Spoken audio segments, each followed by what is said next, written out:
এবার যদি আমাদের এরকম থাকে যে উপরে 1 কিন্তু নিচে সাইন কজের দ্বিঘাত ফাংশন, তখন আসলে আমাদের কাজ হচ্ছে কজ স্কোয়ার এক্স দিয়ে উপরে নিচে ভাগ করে দেওয়া। যেমন আমরা যদি আগের অঙ্কটাতেই কনভার্ট করাই দিই, যেখানে আমাদের ধরি 2 সাইন স্কোয়ার এক্স প্লাস 1 আছে, সো আমরা কী করবো, কজ স্কোয়ার এক্স দিয়ে ভাগ করবো। কজ স্কোয়ার এক্স দিয়ে ভাগ করা মানে আসলে সেক স্কোয়ার এক্স দিয়ে গুণ করা। সো উপরে 1/কজ স্কোয়ার মানে আমাদের উপরে সেক স্কোয়ার এক্স হয়ে যাবে, আর নিচে 2 sine square by cos square, এটা হয়ে যাবে 2 tan স্কোয়ার এক্স প্লাস 1/কজ স্কোয়ার, দ্যাট মিনস হচ্ছে সেক স্কোয়ার এক্স। এটা চলে আসে। এখন উপরে সেক স্কোয়ারটাকে আমরা রেখে দিব, নিচের সেক স্কোয়ারকে আমরা যে কাজটা করব সব ট্যানে কনভার্ট করে দিব। সবসময় এটা মাথায় রাখতে হবে যে যখন আমাদের উপরে সেক স্কোয়ার এক্স চলে আসছে, নিচে সব ফাংশনকে ট্যানে কনভার্ট করবো, কারণ আমরা জানি ট্যানকে ডিফারেন্সিয়েট করলে সেক স্কোয়ার এক্স হয়।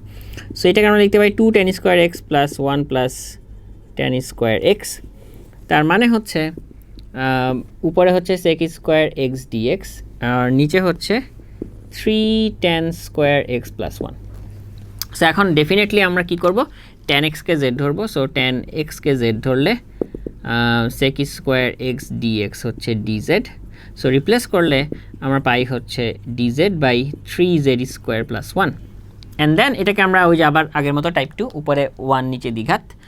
সো এটার অ্যান্সারটা তাহলে হচ্ছে 1/a, that means 1/1 tan inverse z by a plus c. যেহেতু জেডের একটা সহগ আছে, সহগটা কিন্তু √3, এটা একটু মাথায় রাখতে হবে যে এটা হচ্ছে 3z হোল স্কোয়ার মানে √3z স্কোয়ার মানে √3z হোল স্কোয়ার। সো জেডের সহগ হচ্ছে √3, তাহলে √3 দিয়ে ভাগ হবে। সো তাহলে অ্যান্সার কি 1/√3 tan ইনভার্স √3 ইন্টু জেডের মান তাহলে tan এক্স, নিচে আসলে 1, সো এটা এভাবে লিখলেই হয় প্লাস সি। এটাই হচ্ছে আমাদের অ্যান্সার। তাহলে খুবই সহজ, কঠিন কিছুই না। আবারও বলি যে এখানে সাইন স্কোয়ার কজ স্কোয়ার দুইটাই থাকতে পারে। Sine square 2 sine square plus cos square plus 5 এরকম আকারে থাকতে পারে, শুধু কজ স্কোয়ার থাকতে পারে, শুধু সাইন স্কোয়ার থাকতে পারে, আর একটা কনস্ট্যান্ট থাকতে, অর্থাৎ এ বি সি এর মধ্যে যে কোনো তিনটার মধ্যে যে কোনো দুইটা থাকতেও পারে বা তিনটাও থাকতে পারে।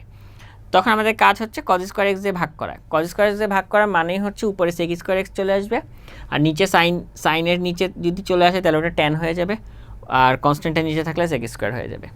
তারপরে আমরা ওই নিচেগুলোকে সব ট্যান স্কোয়ারে কনভার্ট করে দিব বা ট্যানে কনভার্ট করে দিব, এবং ট্যানকে জেড ধরলেই উপরেরটা রিপ্লেস হয়ে যায়। বাকি কাজটা হচ্ছে একদম নর্মাল, আমরা যে উপরে 1 নিচে দ্বিঘাত পড়ে আসছি সেই পার্টগুলোর মতো করে আমরা ইজিলি করে ফেলতে পারি।